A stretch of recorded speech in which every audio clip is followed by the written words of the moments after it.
So Ann Pisor from Anthropology will be joining us as well. She's done some fascinating work on intergroup conflict and contact as well.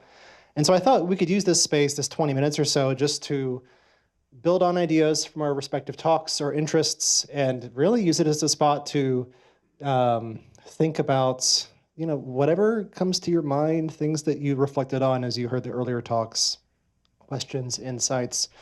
We have multiple social sciences represented. Are there ways to build upon those collective insights to think about fostering new questions, new collaborative possibilities? That's really kind of the spirit of what we try to do with the consortium on moral decision making. So I guess with that, I'll open it up to, so Emily and Billy, we can see you behind us and on my screen. But any of you have any thoughts or responses or questions from the earlier talks that you wanted to kick off our conversation with? I guess I could start. Yeah, go for it. Go for it. Okay. One thing that I've been thinking about that I think all of us can try to start thinking about and tackling that I'm not saying is easy to do. But first of all, I love the idea of integrating what we know, especially from psychology and political science, into the media landscape, as for example, Billy has done. Because that really helps us use our understandings of people and find ways to integrate it into the places where they are, which is often the media landscape today. But I think it could be interesting to discuss maybe both the benefits of trying to use media to understand psychological or political processes, but also how it can be helpful for developing interventions, and maybe also some of the challenges with developing interventions that can be used in the media landscape. So maybe that's one idea that came up at the top of my mind of something interesting we could discuss. Yeah, could I tack on to that as well? Yeah.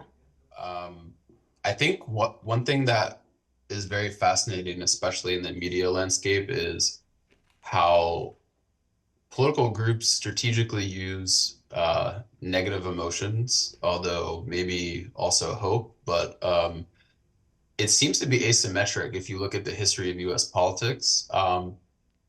We often talk about like the benefit of anger, outrage, negative emotions, but my reading of the history is that the political right has benefited way more from that in terms of their outrage stoking. So I'm curious just to hear people's perspectives on that and how we can kind of think about balancing that, assuming we think it's a motivating force to get people to vote.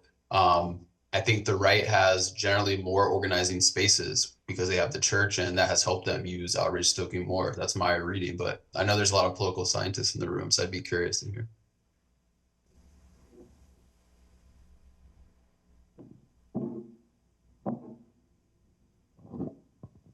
So yeah, I mean, I think considering how we can leverage outrage and other emotions strategically with different motivations is definitely something that we've been interested in psychology and in our lab as well, and trying to trying to balance. I mean, I'm thinking of some of the work you presented on, and changing norms about outrage and whether blame is worthwhile. Thinking about that in the context of also like Emily's talk and like where we see like victims and trying to understand like how can we cultivate a shared perception of victimhood in a way that would help us to calibrate our outrage effectively. But I'd be curious what any of you might have to think about.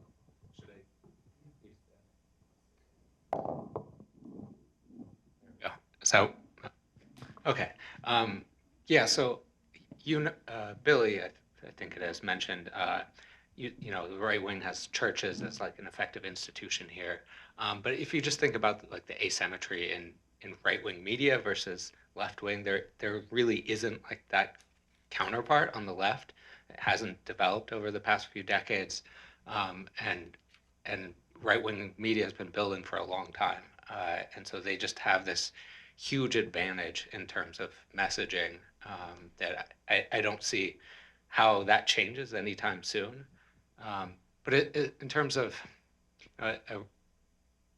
another angle on this, in terms of specifically using these negative emotions and stoking outrage, is how much of this has been about not so much an ideological change, but like this anti-institutional pivot, that we sometimes call populist, but it's, really just like an anti-establishment, people who are upset about their position in life, upset about both parties potentially. And so this being, an audience that's really susceptible, I guess, to stoking outrage. And so seeing the Republican Party really pivot in that anti-establishment direction and to be able to pick up that subset of voters.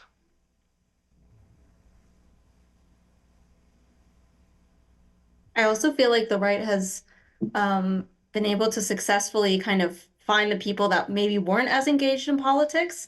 So that's like one advantage with social media is that you're connecting with people that previously weren't overly engaged, especially with news. And so if now we're accessing news so readily on our on Facebook or Twitter or whatever, that's kind of a place where they can also be picking people up that I think the left has done less well with.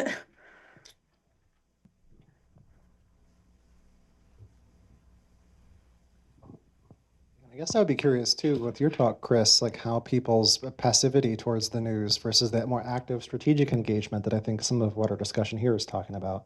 Like how do we curate like a healthy sort of activity towards news media and think about how to encourage people to not tune it out, to feel comfortable and engaging with outrage and other emotions productively in these sorts of spaces.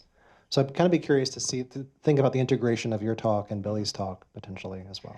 Yeah, sure. I'm thinking about Emily's point around reaching low involvement folks through social media. And I'm thinking about how, there is some work on can social media be a platform for people to learn about political affairs? And like, yes, they can learn a little bit, but it tends to be very shallow learning about political affairs. Whereas if you want more meaningful learning to happen, you need them to actually be pretty actively engaged with it.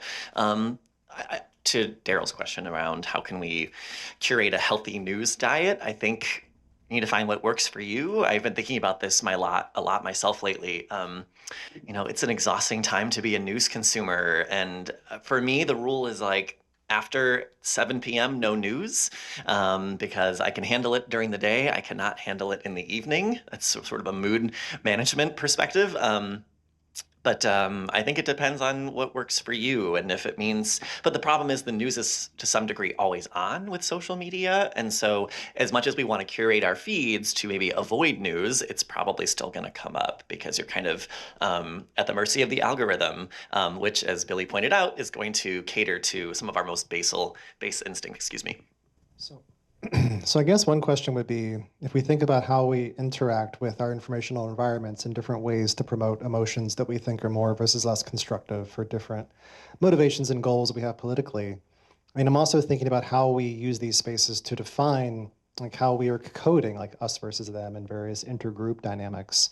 And I know, Anne, you've done some interesting work on the flexibility of like us to them categorizations. And I'd be curious if from your perspective, what do you think about how malleable those categories are and how the environments we choose to scaffold ourselves with might matter in these kinds of ways. So I should, first of all, say thank you for having me. So I just kind of came in here at 1 o'clock, and so I'm catching up a little bit, but looked at the abstracts for this morning's talks. And one thing I was seeing was a through line of kind of intergroup dynamics. So including things like dehumanization, rehumanization, things like, for example, leveraging social norms and just packages of cultural traits even, and how that's being used by different groups. And so I see a lot of through lines that we see kind of looking more broadly at humans past and present in the sense that when you have these cues of things of like conflict over resources of who gets what, it's really easy to activate that. And what was interesting from some of y'all's talks is this focus on how to actually almost rehumanize from dehumanization when it comes to intergroup conflict. And so I guess just kind of, again, dipping in here and summarizing some of what I saw thematically, it seems like that is a potential powerful avenue.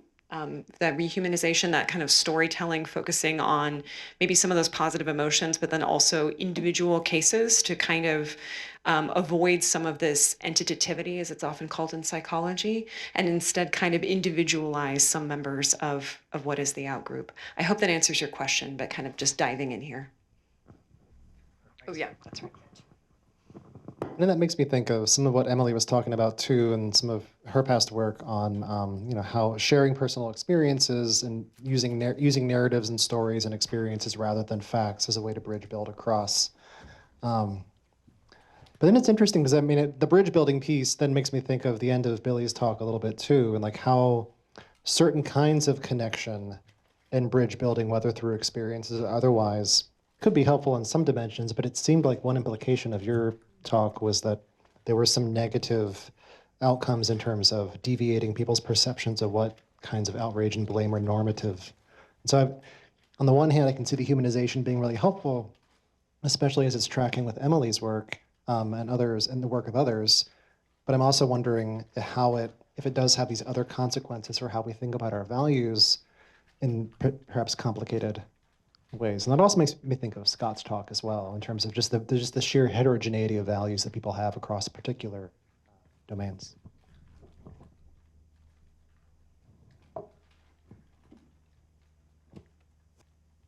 I will admit, I didn't really have an agenda per se with particular questions. I was more just interested how you all would riff off each other. And so, and the audience too. I mean, we're all here up in the front. If anybody has any questions they didn't get to ask earlier, either online or here, through lines, cross-cutting themes you think are interesting, please feel free to chime in as well. I feel like a lot of us talked about intervention approaches, and you kind of touched on that. Like, oh yeah, we're working on that, or that's the next step. And so maybe folks on the call in the room can share about what those interventions look like and the efficacy of those interventions, et cetera.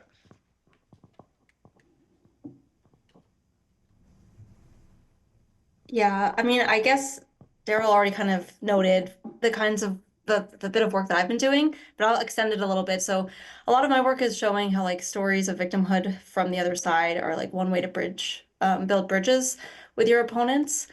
And that it can help not only shape how you feel about that individual, but in some cases, there's some evidence of like small effects that can help you rethink how you think about the wider group, at least in the short term. But we've been recently working on applying that into social media and trying to find ways to like develop interventions where we highlight or share stories of victimhood on social media posts or in news stories and explore how that can be helpful for people to build like understanding with their political opponents in a more practical sense, like in a place where they're actually going to be engaging with news and media content. But I've been struggling with the practical aspect of this of like, how do you get journalists to do this? How do you get social media, buy-in? And that's kind of where I've been debating and thinking a lot about. I don't have any good solutions yet, but it's something that I'm starting to like grapple with a bit in my work. Yeah, along those same lines, I've been kind of taking a step back to ask what actually should be goals of media-based interventions. There seems to have been an assumption for a while that just kind of expose it. There's been a lot of versions of this, but ultimately they kind of come down to how do you get people to be nicer to each other in some shape. So like the bridging is very popular, exposing people to opposing opinions, and they all have pros and cons. I've been taking a step back to ask, and you might have kind of got a whiff of this from the conclusion of my talk. Maybe the goal in a media ecosystem should actually just be to create better social representativeness. In other words, even if there is true moral conflict, let's represent that, but let's do it in a way that reflects the underlying network rather than letting just extreme voices kind of dominate, which is what we see in social media. So I think there are good questions to be asked in terms of what actually should be the goal of these interventions, and it's something I think about.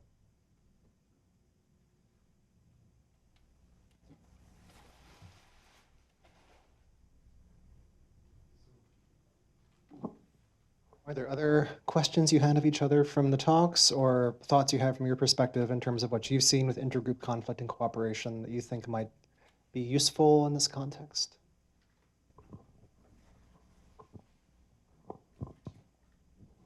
I'm gonna kind of go in a different direction with it.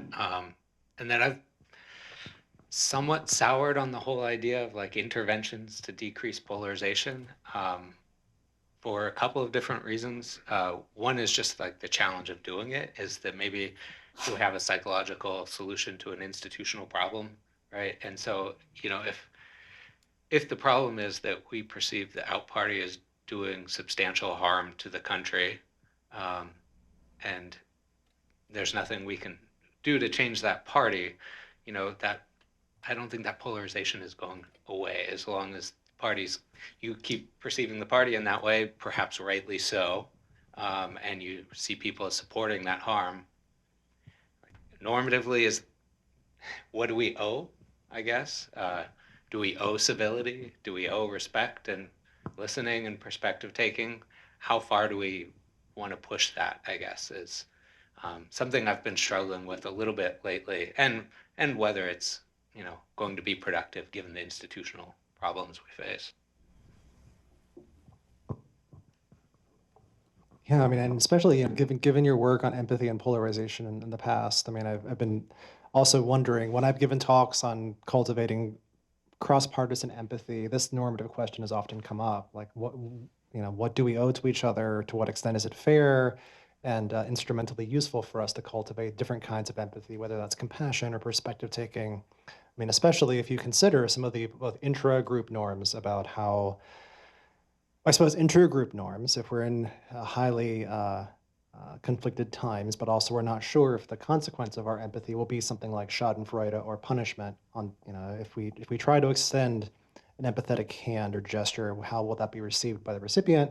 But also within our own party, what is the inter-group norm about extending empathy and compassion in this way? It certainly does make the computational difficulty of empathy and trying to think about what that entails, I think, a lot more challenging.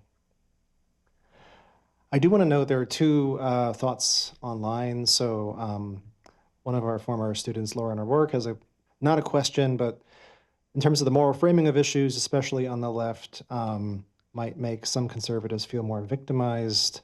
Then it's easier for low involvement people like or religious folks to legitimize their perceived victimhood, potentially. So I think this is maybe dovetailing with something that Emily was getting at in some of her talk on perceived victimhood.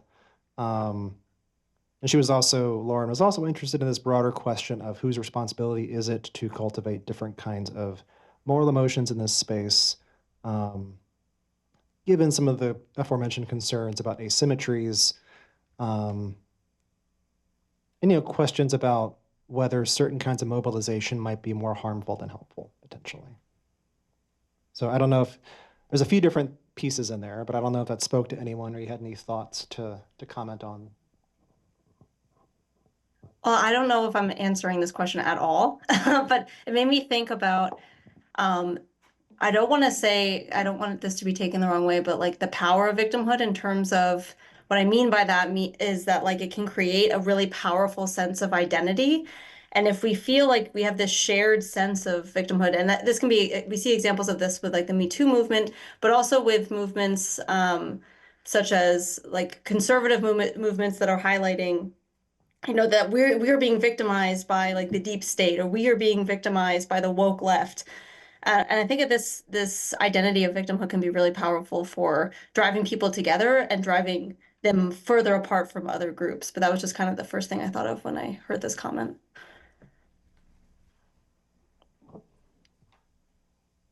And I did see one other hand raised. I don't know if Jillian, if you had a question, feel free to drop it in the chat.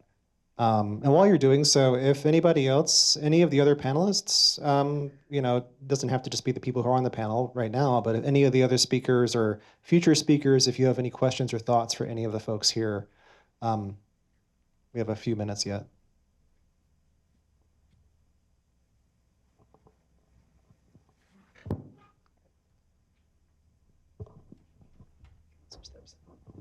I don't know how to formalize this, but I was just thinking about what you were saying in terms of, I forgot your name between Ann and Chris, you, about what is our responsibility to take care of this, you know, I don't know, polarization or whatever, but and I'm thinking about it in terms of the climate change domain. So what is our responsibility to tell people that they're going to be harmed when they don't want to be harmed? And so I don't really know how to respond to, you know, what it is, but that's just kind of the way things I think about what am I doing now is, do I just let them be harmed? But no, probably not. So there is some sort of responsibility to bridge a gap.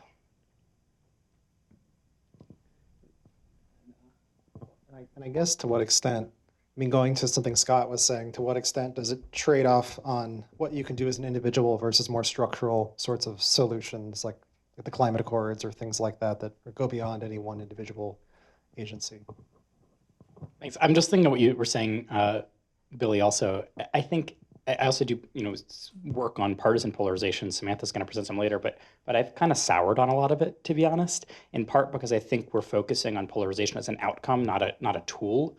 And I think we need to differentiate those things. So depolarizing can be a really important way to achieve some objective form of morality. But I think that treating depolarization as an objective form of morality is a real mistake when polarization isn't always equidistant from what is good.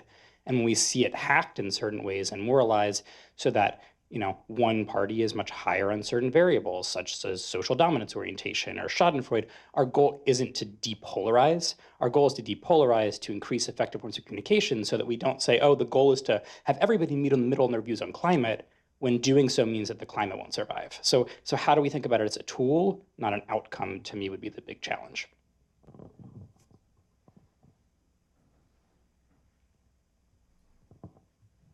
So in the spirit of interdisciplinarity too, I'm going to channel a conversation I recently had with a group of philosophers as well, who had a very similar point, that in some ways there can be some productive disagreement.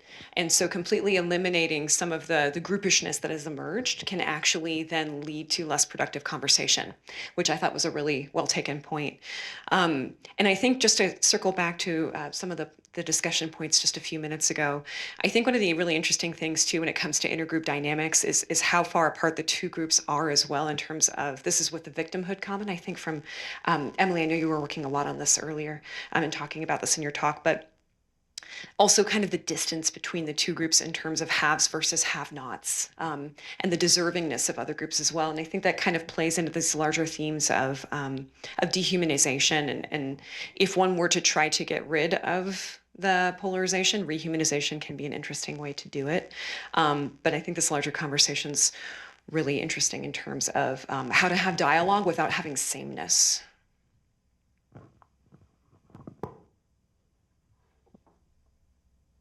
So yeah, that's a great point. How do we? I know this is something that one of our speakers later, Chris Beam, has talked about a bit in his work too. Like how do we talk about with others in a pluralistic society while maintaining our values and having civility and empathy, but trying to track with relevant dimensions and metrics that do reflect relevant current states of events that don't lead us into inaccuracy. The question from Jillian online, who also has presented here before, her thoughts with character education are similar. Thinking of the implications of that at a macro level might lead us to deem it as less important, but at a micro level, we teach critical thinking with more reasoning, perspective taking. So maybe what I take this comment to be like, how do we translate some of these conversations that we're having about individual level phenomena, and then we have someone from sociology talking later, and we have a philosopher talking as well. How can we think about these different perspectives on these issues fitting together in interesting ways to hopefully produce some kind of solution that grows out of that? So I don't know, maybe in the last minute or so before we turn to the next session, if any of you have thoughts about how you've seen this in your own work, like ways to build those kinds of multidisciplinary coalitions to help facilitate and foster how we approach some of these problems.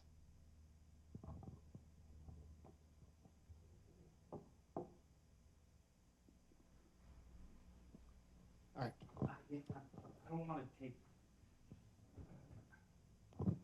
I just think that there is this presumption that is present in a lot of the conversations about what do we do about polarization that equates the two sides. And I don't think that's empirical. I mean, in terms of support for democracy, willingness to engage, I don't think that's empirical. And I don't think it's and that leads to an imprudent strategy. And I, when I go to political science, and I call Trump Voldemort because it's the he who will not be named, and I just, anyway, that's where I come down. I think a lot of these organizations and strategies have their heart in the right place, but they just don't assess the reality accurately.